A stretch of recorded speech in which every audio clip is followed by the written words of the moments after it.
दोस्तों, आज की इस वीडियो में मैं आप सभी के साथ ऐसा अनुभव शेयर करने वाला हूं जो हर आईबीएस का मरीज इस चीज़ को ज़रूर समझता है।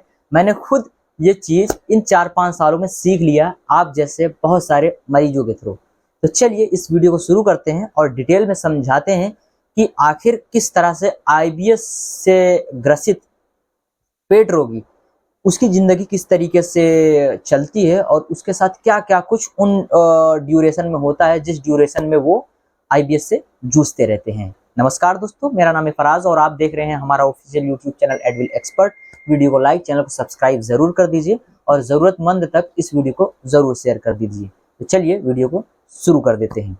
सबसे पहले जब आईबीएस की कहानी स्टार्ट होती है, मतलब कि जिस दिन से उसको पेट संबंधी समस्या शुरू होती है, चाहे वो कब्ज वाला आईबीएस हो, चाहे दस्त वाला मतलब डिसेंट्री वाला आईबीएस हो, लूज मोशन वाला जिसको आप कह सकते हैं वो, या फिर मिक्स वाला भी आईबीएस हो, तो उनके सब में तो एक कॉमन होता है डिप्रेशन, एंग्जाइटी, नींद ना आने की समस्या और कमजोरी और हार्ट पल्पिटेशन। मतलब कि कभी कभी आपको ऐसा लगे कि हाँ, मेरे दिल की भी बीमारी हो गई है, मेरे दिल में दर्द, ये सीने में दर्द हो रहा है, इस तरफ दर्द आ रहा है, कभी कभी हाथ में भी आपको जाता हुआ समझ में आता है, कभी पीठ में आता है। तो मतलब तरह तरह के प्रॉब्लम्स आप अपनी ज़िंदगी में फेस करना शुरू कर देते हैं। जिनको आज तक कभी गैस की छोटी प्रॉब्लम नहीं हुई, वो बहुत ज़्यादा मतलब कि पेट की समस्या से जूझने लग जाते हैं, उनको गैस्ट्राइटिस की प्रॉब्लम हो जाती है। यहाँ तक बहुत सारे आईबीएस के मरीज ऐसे भी मुझे मिले जिनको शुगर की भी प्रॉब्लम हो गई, थायराइड भी हो गया, HbA1c लेवल काफ़ी ज़्यादा बढ़ गया और जब उन्होंने थायराइड का भी चेक कराया तो वो भी पॉजिटिव आ गया, थायराइड की भी प्रॉब्लम हो गई। बहुत सारे ऐसे भी मरीज हैं जिनको रिमोटेड अर्थराइटिस की दिक्कत हो गई, मतलब उनका कंप्लीटली वात दोष बिल्कुल बिगड़ गया था आयुर्वेदा के अनुसार। तो होता है वात दोष, तो उसमें क्या है कि वात, जैसे सर्वाइकल है, स्लिप डिस्क है, साइटिका है, मतलब कंप्लीट बॉडी में पेन होना, जोड़ों में दर्द होना, इसको हम वात रोग के श्रेणी में रखते हैं आयुर्वेदा के अनुसार। तो वो समस्याएं बहुत लोगों को हो जाती है। तो अब उनकी कहानी पहले दिन से ही शुरू होती है कि वो मरीज जो होते हैं, नकारात्मकता तो उनके अंदर एक ही महीने में आ जाती है। एक ही महीने में वो 3-4 डॉक्टर को बदल चुके होते हैं। लोकल डॉक्टर जो उनके आसपास हैं उनको पहले बेसिकली दिखा लेते हैं, उनसे उनको किसी प्रकार का कोई भी लाभ नहीं होता, मतलब जीरो टू, मतलब कुछ भी आप उसमें काउंट करोगे कि पहले डॉक्टर को दिखाया, दूसरे डॉक्टर को दिखाया, तीसरे डॉक्टर को दिखाया, चौथे डॉक्टर को दिखाया, लेकिन सबकी जो काउंटिंग है एक तरीके से ट्रीटमेंट लेने के बाद रिजल्ट की, वो जीरो ही आती है। तो मतलब everything is equal to zero. तो ये चीज़ें लगातार उनके साथ में ये चलती रहती है और तभी से वो डिप्रेशन में आना शुरू होता है। एक ही महीने में हताश होना शुरू हो जाता है कि यार मैं आज 35 दिन हो गए हैं, वहीं का वहीं हूँ, प्रॉब्लम बढ़ती ही जा रही। आज 40 दिन हो गया, कोई फायदा नहीं हुआ। आज 45 दिन हो गया, फिर वहीं पे हूँ। आज 60 दिन, 2 महीने हो गए, मैं वहीं पे हूँ। अब धीरे धीरे आपका घर ही जो है वो मेडिकल स्टोर बनता चला जा रहा है। आप अपने इस अलमारी पे देखोगे बहुत सारी मेडिसिन भरी पड़ गई, आप इधर अपने मेज पे देखोगे जिधर आप लेटते हो उधर बहुत सारी मेडिसिन रखी मिल गई। आप कहीं आप अपने एक तरीके से विंडो पे देखोगे, 1-2 मेडिसिन वहां पे देखने को मिल गई। अब फिर वहीं से आप बड़े डॉक्टर के पास जाना शुरू कर देते हो, आप गैस्ट्रोलॉजिस्ट के पास जाते हो, सर मेरे पेट में ऐसा ऐसा दिक्कत हो रहा है, मैं बहुत परेशान हो चुका हूँ और मेरी समस्या का कोई भी समाधान नहीं मिल रहा है। तो तुरंत वो लिख देंगे LFT करा लीजिएगा, CBC करा लीजिएगा, उसके बाद अल्ट्रासाउंड करा के लाइएगा। आप उनके पास ये तीनों रिपोर्ट लेके गए, पता चला डॉक्टर ने आपको बताया कि तीन की तीनों रिपोर्टें बिल्कुल नॉर्मल है। अभी क्या हुआ आगे? फिर उन्होंने कुछ दवाइयाँ दी, उसको आपने इस्तेमाल किया, उससे हो सकता है आपको 5-10% रिलीफ भी लगा। साथ ही साथ उन्होंने बोला कि अगर आपको पेट में हर वक्त दर्द रहता है, मरोड़ रहती है, मूवमेंट ज़्यादा तेज हो गई है, बिल्कुल स्लो हो गई है, पेट में गुड़गुड़ाहट हमेशा रहती है, ब्लोटिंग हमेशा रहती है, आप एक काम करो, आप क्लोनोस्कोपी करा लो। जो क्लोनोस्कोपी है वो एक कॉस्टली एक तरीके से टेस्ट है, तो उसको आप कराते हो तो पता चलता है कि इसमें भी कुछ नहीं है। डॉक्टर बोलता है थोड़ा तुम ज़्यादा बेटा सोचते हो, मेडिसिन बस ये खाओ तुम ठीक हो जाओगे। अब वहीं पे कुछ दिन उनकी भी दवाइयाँ खाता है, फिर वो प्रॉब्लम वहीं की वहीं छोड़ देता है, तो जो 10-20% ठीक हुआ वो जीरो हो जाता है, फिर से सेम प्रॉब्लम और थोड़ी और प्रॉब्लम बढ़ जाती है। अब वो क्या करता है, दूसरे गैस्ट्रोलॉजिस्ट के पास जाता है। दूसरे गैस्ट्रोएंटरोलॉजिस्ट के पास गया, वहाँ पे उन्होंने फिर कुछ रिपोर्टें लिख दी, वो रिपोर्टें फिर सेम रिपोर्टें वो करा के लाया। उन्होंने आपको क्लोनोस्कोपी दिखाओगे, बेटा उस वक्त तो कोई दिक्कत नहीं थी, एक काम करो एक बार आप और करा लो।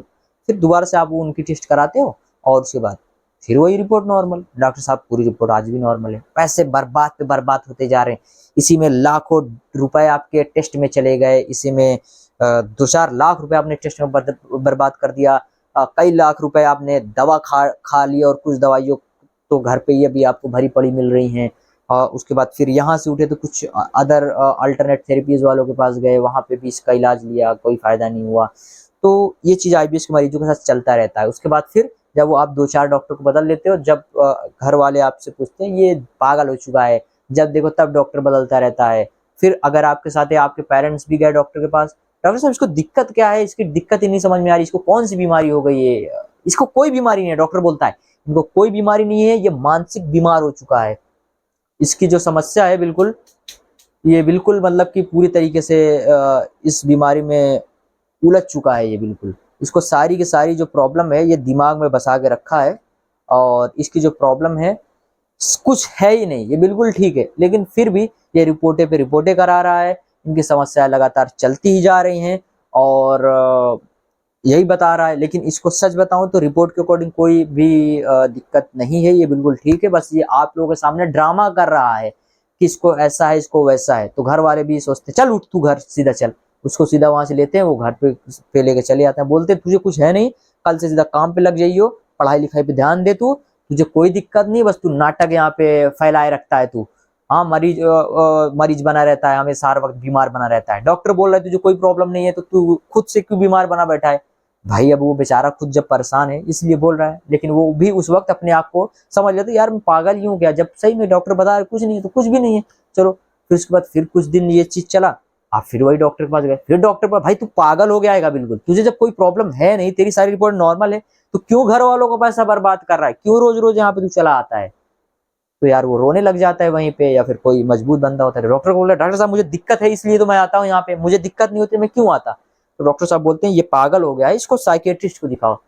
अब साइकियाट्रिस्ट के पास गए आप, वही आपको सेरोटोनिन वगैरह लेवल की बढ़ाने की कुछ मेडिसिन वो देना शुरू कर देते हैं, anti depression, anti anxiety, stress वगैरह को कम काबू करने के लिए, और कुछ आपके नींद को लाने के लिए, क्योंकि आपका दिमाग जब ज़्यादा चलेगा तो वैसे भी सेरोटोनिन कम बनाएगा, और जो आपके माइंड में डिप्रेशन एंजाइटी बढ़ाता है उसका लेवल थोड़ा ज़्यादा आपके न्यूरोट्रांसमीटर में होगा। उसके बाद वही सेम समस्याएं आपके सामने फिर से आने लग जाती हैं। आप रात रात भर सोते नहीं हो, सुबह कहीं 3 बजे नींद आ रही है, सुबह कहीं 4 बजे नींद आ रही है, उसके बाद आप सुबह के टाइम उठ रहे हो तो 11 बजे उठ रहे हो, 12 बजे उठ रहे हो, मतलब आपका पूरा दिनचर्या खराब हो चुका है। तो ऐसे आईबीएस के मरीजों के साथ चलता है, और जब वो साइकियाट्रिस्ट की दवा लेने लग जाते हैं तो 2 साल 4 साल तक कब उनका इसी बीमारी में दबी रहती है। हर वक्त तो आप धुत हो, नशे में हो, खुद आप ड्रग्स के नशे में। मेडिसिन एक ड्रग्स का ही काम लगभग करता है, ड्रग्स नहीं है, लेकिन वो काम ड्रग्स का और उनमें कोई खास फर्क नहीं है। लेकिन ड्रग्स लोग नशा करने के लिए लेते हैं, और ये साइकियाट्रिस्ट की मेडिसिन लोग अपने बीमारियों को ठीक करने के लिए लेते हैं। तो मैं ये नहीं कहता कि आप डॉक्टर के पास मत जाओ, बिल्कुल जाओ, मैं खुद जाता हूँ, मुझे कोई प्रॉब्लम होती है, लेकिन आईबीएस डॉक्टर से ठीक नहीं हो सकता। मैं इस बात को जान चुका हूँ, और लगभग 6 साल से देख रहा हूँ सारे मरीजों को। कोई भी मरीज आज तक आके ये नहीं बताया कि मैं इन डॉक्टर से मेरा आईबीएस ठीक हो गया। ठीक है, तो ये चीज़ एकदम क्लियर है। तो मेडिसिन अगर आप भी खा रहे हैं तो ये खाना बंद कर दीजिए, और आप भी अगर अपनी कोई कहानी मेरे साथ शेयर करना चाहते हैं तो मुझे स्क्रीन पे दिए गए नंबर पे आप व्हाट्सएप करिए, और मैं आपको वीडियो कॉल पे लूँगा, और आपकी कहानियाँ मैं भी आगे आने वाली किसी वीडियोज़ में शेयर करूँगा कि आपने अपनी ज़िंदगी को किस तरीके से व्यतीत किया, आपका पास्ट क्या रहा, जिन दिनों में आपने आईबीएस से जूझा रहा या फिर आप जूझ रहे हो, तो किस तरीके से आपकी ज़िंदगी बर्बाद हो चुकी है। आपका पढ़ाई लिखाई, जो आप बड़े होकर कुछ बनना चाहते, जो आपका एम था, वो सब मतलब तबाह हो गया बिल्कुल। आप जो ज़िंदगी में कुछ बड़ा करना चाहते थे, बड़ा बिजनेसमैन बनना चाहते थे, या फिर कुछ कमाल धमाल करना चाहते थे अपने फ्यूचर में, जो आपका सपना था, वो सब सारे सपने इस आईबीएस ने सब छीन लिए, सब तबाह कर दिए, सब बर्बाद कर दिए। उन्हीं लोगों में से मैं भी हूँ, और मेरे जैसे न जाने कितने लोग हैं जो इस बीमारी से जूझते हैं और नहीं निकल पाते। तो ये चलता रहता है दोस्तों। मैं उम्मीद करता हूँ कि ये वीडियो में जो भी मैंने जानकारी दी आप सभी को समझ में आया होगा। वीडियो को प्लीज़ आप लोग लाइक कर दीजिए, और कोई भी जानकारी शेयर करना चाहते हैं, अभी मैंने बोला, फिर से बोल देता हूँ कि स्क्रीन में दिए गए नंबर पर हमसे संपर्क करिए। और अगर आप आईबीएस का ट्रीटमेंट लेना चाहते हैं तो स्क्रीन में दिए गए नंबर पर हमसे संपर्क कर लीजिए, और मात्र 500 रुपये मंथली बेसिस के चार्ज में हम आपकी समस्या का समाधान कर देंगे। लेकिन प्लीज़, मेरे पास बहुत सारे ऐसे भी लोग हैं जो कि दिन भर फिजूल के मैसेजेस करते रहते हैं, सर इससे क्या होता है, सर इससे क्या होता है। प्लीज़ आप लोग इमरजेंसी कुछ हो, कुछ आप लोग ऐसा सोचते हो कि यार हाँ ये चीज़ सर से पूछने की ज़रूरत है, तो उस पे आप लोग बात करो तो मुझे अच्छा लगेगा। आप लोग प्लीज़ मेरा फिजूल में टाइम बर्बाद मत किया करो, क्योंकि सुबह से शाम तक मैं पेशेंट ही देखता रहता हूँ। उसमें इमरजेंसी के लिए जब मैंने नंबर रखा तो जैसे ही मैसेज आता है तो मुझे देखना पड़ता है। तो मैं जब मैसेज देखता हूँ तो आपके वही फिजूल मैसेज होते हैं, तो मैं उन सारे मरीजों को मैं म्यूट पे डाल देता हूँ। तो आप ऐसा ना करें, नहीं तो आप अपने इमरजेंसी का भी जो एक